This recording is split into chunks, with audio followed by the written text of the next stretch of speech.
This week, Demi Moore is on GMA, and she's telling us about her life like we've never heard it before.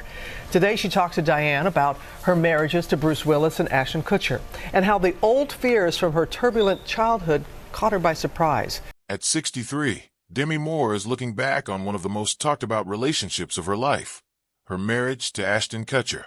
Their relationship attracted huge attention because of their age difference, their marriage, and the challenges they faced together. But behind the public attention, Demi experienced deeply personal moments that later became part of her story. What really happened between Demi Moore and Ashton Kutcher? And what did Demi finally reveal about their time together? Join us as we take a closer look at the details that continue to surprise many people. Difficult childhood and rise to Hollywood fame. Demi Moore was born on November 11, 1962, in Roswell, New Mexico. Her life was difficult from the beginning. Her father left before she was born, while her mother struggled to care for her. At just 15, Demi experienced a painful betrayal. In her memoir, she shared that her mother allowed an older man to hurt her in exchange for $500. The experience left deep emotional scars that stayed with her for years. Her home life was also chaotic. Both of her parents drank heavily, and the family moved constantly. By the time Demi was 14, they had moved more than 30 times. She never had the stable or safe childhood she needed. When Demi was only 12, she experienced another traumatic moment. Her mother tried to take her own life, and Demi had to remove pills from her mother's mouth with her small hands while her stepfather held her down. That experience forced her to grow up far too quickly. School was difficult as well. Demi struggled with dyslexia and had a condition that required surgeries on her eyes. By 16, she had dropped out of school and decided to live on her own. She worked different jobs to support herself, including modeling and debt collection. At 17, Demi married rock musician Freddie Moore, hoping to leave her troubled past behind. However, the marriage lasted only 4 years. Despite everything she had experienced, Demi refused to give up. She wanted a better future and continued pushing forward. At 19, she received her first major opportunity when she was cast in the soap opera General Hospital as journalist Jackie Templeton. More than 1,000 actresses tried for the role, but Demi stood out. She earned $750 per episode, and the role became the beginning of something much bigger. Jackie was strong and determined, which was not common for women on television at the time. Demi's performance impressed both viewers and producers, opening the door to greater opportunities. However, Demi was also facing a serious problem away from a screen. She was struggling with addiction and partying heavily, sometimes for days. Director Joel Schumacher recognized her potential and stepped in to help. For her next major project, St. Elmo's Fire, he gave her an ultimatum: get sober or lose the role.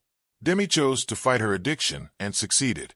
The studio even paid for someone to stay with her throughout filming to help her remain on track. The rise to Hollywood stardom. Demi Moore became a superstar in 1990 with Ghost. The film was a massive hit, earning $505.7 million worldwide despite its $22 to $23 million budget. It became the highest-grossing movie of 1990 and, at the time, the third highest-grossing film ever. In 1991, it also became the most rented video in the United States. Moore played Molly Jensen, and her performance deeply touched audiences. The pottery wheel scene with Patrick Swayze, set to Unchained Melody, became one of the most famous moments in movie history. Her short haircut also became a global fashion trend. At the same time, her husband Bruce Willis had major success with Die Hard 2. Their movies became the top 2 films in theaters at the same time, something that did not happen for another married Hollywood couple until 34 years later. Ghost earned Moore a Golden Globe nomination and a Saturn Award for Best Actress. Its mix of romance, comedy, and supernatural elements showed that unique ideas could become major hits and encouraged more creative filmmaking. In 1992, Moore starred with Tom Cruise and Jack Nicholson in A Few Good Men, which earned over $243 million worldwide. She played Lieutenant Commander Joan Galloway, proving she could succeed in a serious, male-dominated film. In 1993, she starred in Indecent Proposal, which earned nearly $267 million on a $38 million budget. As Diana Murphy, Moore became part of debates about morality, relationships, and how women were portrayed. Her career became even more daring. In 1996, she starred in Striptease and was paid $12.5 million, making her Hollywood's highest-paid actress at the time. In 1997, she starred in G.I. Jane, shaved her head on camera, performed many of her own stunts, and trained intensely for the role. The two films created debates about gender roles, while the criticism and public attention affected Moore deeply.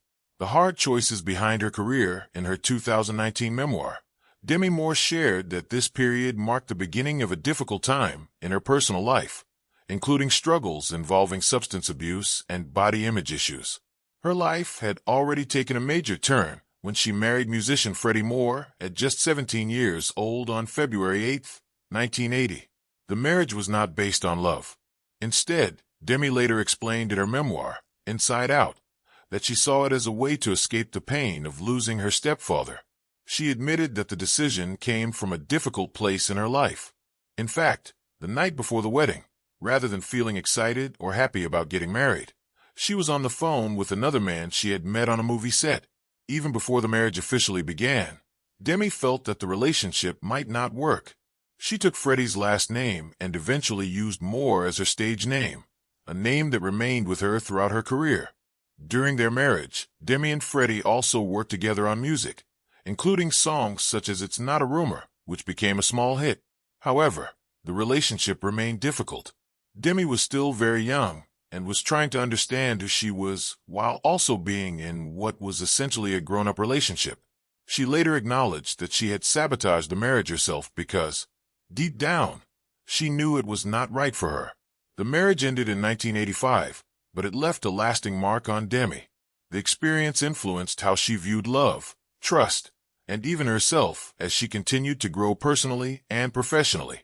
Then, in 1987, Demi's life took another major turn when she met Bruce Willis. Their relationship began at a premiere while Demi was engaged to another actor, Emilio Estevez. Despite the circumstances, the connection between Demi and Bruce was immediate. Just 4 months later, they were in Las Vegas for a boxing match when Bruce proposed. The couple got married right there on November 21, 1987. It was an impulsive decision, but for a time, the marriage worked. Demi and Bruce quickly became one of Hollywood's most famous couples. Bruce was rising as a major star through Die Hard, while Demi was becoming one of the highest-paid actresses in the industry. Together, they had 3 daughters: Rumor, born in 1988, Scout, born in 1991, and Tallulah, born in 1994. But their success also brought challenges. Their careers often kept them apart, and they had different ideas about family life. Bruce wanted Demi to stay home more, while Demi was building an increasingly successful career and showing no signs of slowing down. She earned $12.5 million for Striptease, reflecting just how successful her career had become. Even with these difficulties, Demi and Bruce remained close for a long time. They also worked together on the movie Mortal Thoughts. However, in 1998, after 11 years of marriage, they decided to separate. Unlike many Hollywood divorces, their separation was surprisingly peaceful. Demi and Bruce remained friends and continued to co-parent their children. Their relationship as parents stayed important even after their marriage ended. They later attended each other's weddings, showing that their separation did not completely end their connection. Their blended family eventually became an example of how divorced couples could continue supporting one another while raising their children together. Their ability to remain connected also helped keep their family bond strong, despite the end of their marriage. For Demi, one of the biggest challenges throughout this period was balancing her career with motherhood. When she had Rumor in 1988, she did not slow down professionally. By 1991, she made headlines after posing nude while pregnant with Scout for the cover of Vanity Fair. That photograph became iconic. It presented motherhood and pregnancy in a way that challenged the idea that becoming a mother meant hiding or feeling ashamed of one's body.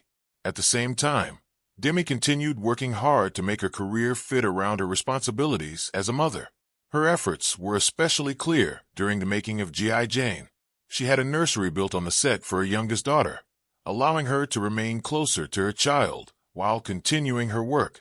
Still, no matter how much effort she made to balance everything, Demi often felt guilty that she was not there enough for her daughters. Her career demanded a great deal of her time, while motherhood remained deeply important to her. After separating from Bruce, Demi made another major decision. She stepped away from Hollywood and moved to Idaho because she wanted her daughters to have a more normal life away from the constant attention of the spotlight. This choice meant stepping back from her career, even though she had reached an important point in her professional life. For Demi, however, giving her daughters a quieter life mattered deeply. Her journey through marriage, divorce, career success, and motherhood was filled with difficult choices. From marrying Freddie Moore at 17 to building a family with Bruce Willis, Demi experienced major changes while still trying to understand herself. Her decision to step away from Hollywood after her separation from Bruce showed just how much she valued being a mother above everything else. A fast-moving romance and blended family. In 2003, Demi Moore met Ashton Kutcher at the New York premiere of Charlie's Angels, Full Throttle. Demi was 40 years old at the time, while Ashton was 25. Despite their 15-year age gap, they felt an immediate connection. Demi was drawn to Ashton's charm and humor, and their connection quickly became much deeper. Within just one day of meeting, Demi and Ashton had an 8-hour phone conversation. They talked about their dreams, their lives, and their personal philosophies. That long and meaningful conversation set the tone for a romance that moved very quickly. Only 3 weeks after they met, Ashton had already met Demi's daughters and her former husband, Bruce Willis. Just 2 months into their relationship, Ashton made the bold decision to propose to Demi. He planned a romantic midnight picnic on the beach in Santa Barbara and arranged rose petals to spell out "Marry Me." The engagement ring was a 5-carat Ashercut diamond valued at $250,000. By the 4th month of their relationship, Demi and Ashton had moved in together. They also started a production company called Catalyst Films. Their first project, Beauty and the Geek, became a hit and helped strengthen their image as a Hollywood power couple. However, their relationship soon faced a heartbreaking challenge. 6 months into her pregnancy, Demi suffered a miscarriage. The loss was devastating for both of them, but they supported each other while dealing with their grief. They attended grief counseling 3 times a week for months as they worked through the pain together. Ashton later said that the tragedy made him realize he was ready for fatherhood. The experience strengthened their bond and made him more certain about the role he wanted to have in a family. At the same time, the media remained fascinated by their 15-year age difference. Their relationship became a major topic of public discussion when they appeared together as a couple at the Charlie's Angels premiere. The press reaction was intense. More than 200 photographers crowded the event, and some reportedly offered $100,000 for a photo of Demi and Ashton kissing. Late-night comedians and talk shows repeatedly joked about their relationship. The word cougar became increasingly associated with Demi, who was often described as its poster child. Despite the constant attention and jokes about their age difference, Demi and Ashton handled the situation with humor. Demi even addressed the public fascination with their age gap through comedy. In 2005, she appeared in a Saturday Night Live skit wearing old-age makeup, making fun of the media's obsession with the difference in their ages. In September 2005, Demi and Ashton had a private wedding at Demi's home in Beverly Hills. The ceremony had about 100 guests, including Bruce Willis. Demi wore a Lanvin gown, while Ashton wore a cream Brooks Brothers suit. They exchanged their vows beneath a Kabbalah chuppah, reflecting their spiritual beliefs. One of the most touching moments came when Demi's daughters, Rumor, Scout, and Tallulah, read heartfelt letters to Ashton. Ashton gave each of the girls a Cartier love bracelet as a symbol of his commitment to their family. Bruce Willis was reportedly moved to tears by the ceremony. After the wedding, Demi and Ashton embraced their life as a blended family. They bought a home in Idaho, where they enjoyed family vacations and hosted themed parties. They also spent time with Bruce Willis, co-parenting smoothly, and even taking vacations together as one extended family. Bruce praised Ashton's relationship with his daughters, saying he was one of the only men they had told they loved. Ashton's role as a stepfather was significant. At just 27 years old, He took on the responsibility of helping raise 3 girls who were 17, 14, and 11. Ashton committed himself to the role. He attended their school events, supported their performances, and even learned how to French braid their hair. He also admitted to taking parenting classes, so he could better understand his responsibilities as a stepfather. His approach to the family was based on the belief that love does not become smaller when it is shared. Instead, he believed it grows. He encouraged the girls to follow their interests and supported them in their individual goals. Ashton helped Rumor set up her first Twitter account and produced her film The Whole 10 Yards. Scout credited him with inspiring her interest in technology, which eventually led her to study computer science. Still, becoming part of the family was not always easy for the girls. Tallulah later wrote that Ashton's presence initially confused her because she was unsure how to accept him in a fatherly role. Rumor also admitted that she had a crush on Ashton before he began dating her mother, which added another layer of complexity to their relationship. A marriage marked by loss and heartbreak. Demi Moore and Ashton Kutcher were thrilled when they learned they were expecting a baby. Moore was 41 years old and 6 months pregnant when their happiness suddenly turned into heartbreak. During a routine checkup on September 23, 2003, they learned that their baby girl, Chaplain Ray, had no heartbeat. The loss deeply affected Moore. She had been sober for almost 20 years, but after losing her baby, she blamed herself. She believed that her occasional drinking and smoking early in the pregnancy may have caused the loss. The grief became overwhelming, and she fell into a deep depression. She began using alcohol and painkillers, such as Vicodin, to numb her emotional pain. Her weight also dropped dangerously low, reaching just 98 pounds. Moore and Kutcher tried everything they could to have another,